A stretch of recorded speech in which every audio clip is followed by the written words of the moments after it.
The Prime Minister has copped fierce backlash after he made this quip during question time yesterday, where he asked whether Shadow Treasurer Angus Taylor has Tourette syndrome. It's nonsense that they carry on with. The idea that we're... Have you got Tourette's or something?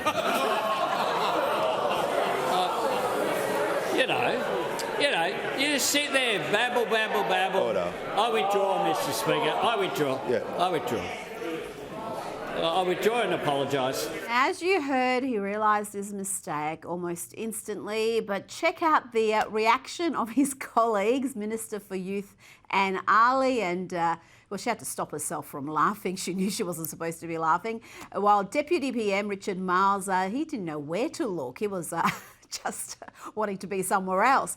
This incident prompted widespread criticism from the Coalition and disability advocates as well. And Liberal MP Chris Cruther, who himself has Tourette syndrome, tweeted this. He said, "This is absolutely disgraceful by PM, Prime Minister Albanese. He should apologise to all with Tourette syndrome." And he linked this speech that he made in Parliament back in 2016, where he spoke about what it's like being a politician with Tourette's. I have Tourette's.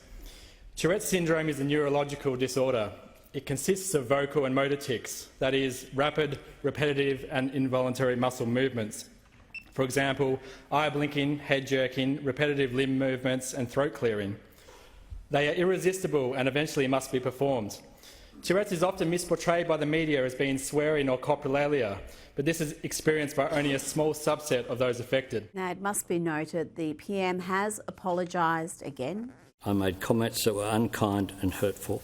I knew it was wrong as soon as I made the comment. I apologised and I withdrew as soon as I said it. But it shouldn't have happened.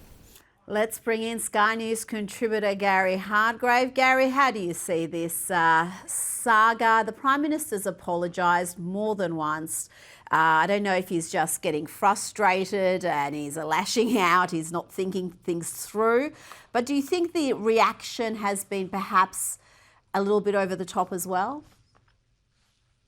Yeah, probably so. But of course, he's from that part of politics that actually wants to be sexist, sexist, homophobic. They throw all these things at everybody else. So he kind of brought it on himself. The bloke's been in the parliament for 28 years. Some would say too long, but he's been there a long time.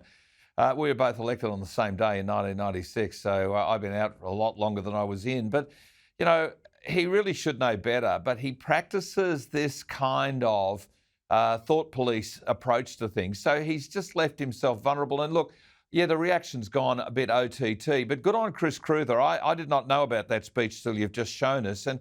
And look, I feel for that, but it's a full disclosure from him. Good on him. But, Rita, in the end, everything that's said in the Parliament, you're responsible for. The Prime Minister is an incredibly experienced member of Parliament. He's under pressure.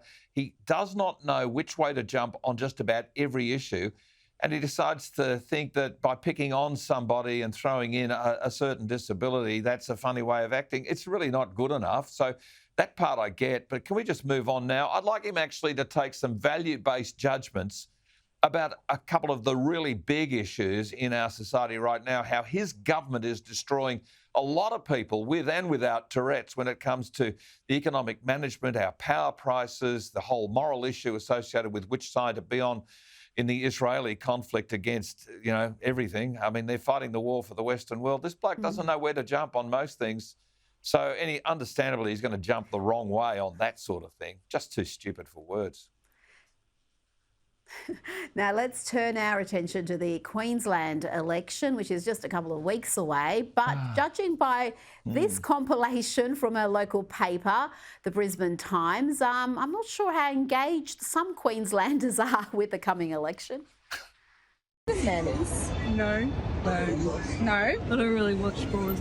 Do you know who this man is? No idea. That would be our current Premier. Do you know who this man is? No. Something that's bullied.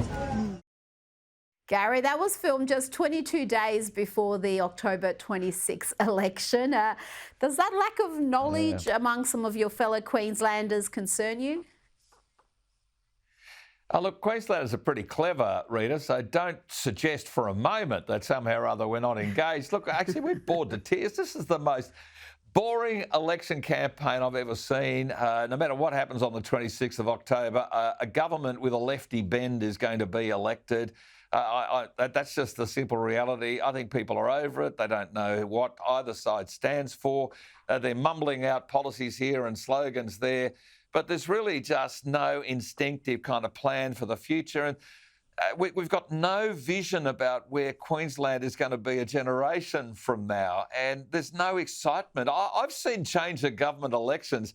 I'm not sure we're seeing one in Queensland right now, even though all the pundits say there's going to be a change of government. It's probably going to be a loveless landslide against Labor, but I think there's a bit of a lucky dip kind of outcome coming on the 26th of October. I'm actually terrified for the lack of interest that's there, but it's because the politicians aren't earning any interest, and their notoriety is, well, it's just terminally boring, Rita, which is kind of sad, really sad. You're right. And I get that. I'm far away from there. I was spent a few days there last week, but there's a bit of the Victorian Libs about the Queensland Lib Nationals. Yep. It's almost like they don't want to actually stand for anything. They don't want to be too different from Labor in case they get some sort of a backlash from the media or from the inner suburbs. And it's you've got to stand for something. When you win, you want to actually win because you had a policy platform you're proud of.